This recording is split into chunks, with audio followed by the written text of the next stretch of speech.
Hi, this is Crystal the iridologist. I hope by concentrating these videos on iris analysis, it will help you to know that the eyes can tell so much about what is going on in the body. In other videos, I have talked about the iris types, subtypes, mapping and zones, pigments and collarettes. I hope you will view these because my goal is to help you feel comfortable about iridology. It's a wonderful, non-invasive way to find out what inherent weaknesses you have. The goal of preventative medicine is to get to the cause. Today I'm going to talk about the stomach zone. This is an area that gets forgotten or even misunderstood. The stomach zone is located just around the pupil, and if you saw the video on mapping in zones, this is in zone 1. If you happen to see a round circle shaped like a donut, it is because the sphincter muscle is showing through. It is a muscle which is visible in some irises and is called a stomach ring. When your eye is exposed to bright light, this muscle contracts. This ring has different densities. When it is dense and tight, the sphincter muscle cannot be seen. These people are generally resilient and strong in the stomach zone and have a better potential for good digestion. When the density of the fibers are thin, the sphincter muscle will show through. This usually means a lack of resiliency and a greater potential to digestive disorders, which is generally an inherited trait. It can also show through when the iris has loose weaves.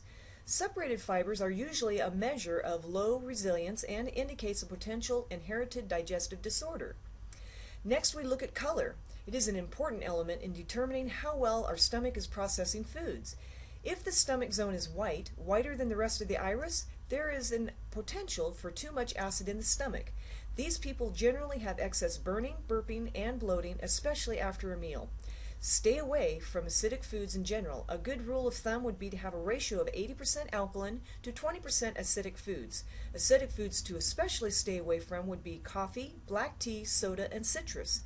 Nutritional foods like papaya, flaxseed, aloe, marshmallow, and slippery elm are really good for the stomach.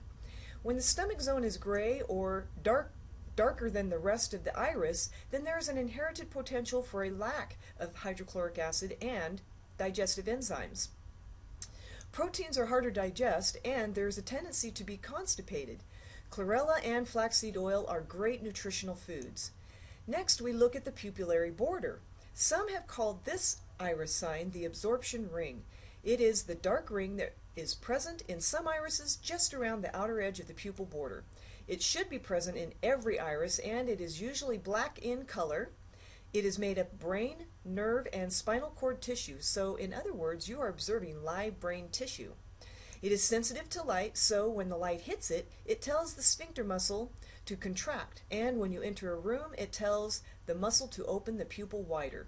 So what this means is that when the pupillary ruff is out of balance, it moves back and forth continuously, called hippus, and represents a huge disturbance in the central nervous system because they are taking in too much light and not enough light simultaneously.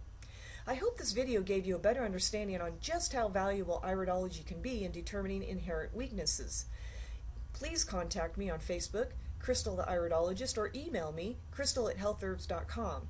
You can visit my website, www.betterhealthherbs.com, and order the nutritional supplements talked about here or other herbs and supplements available.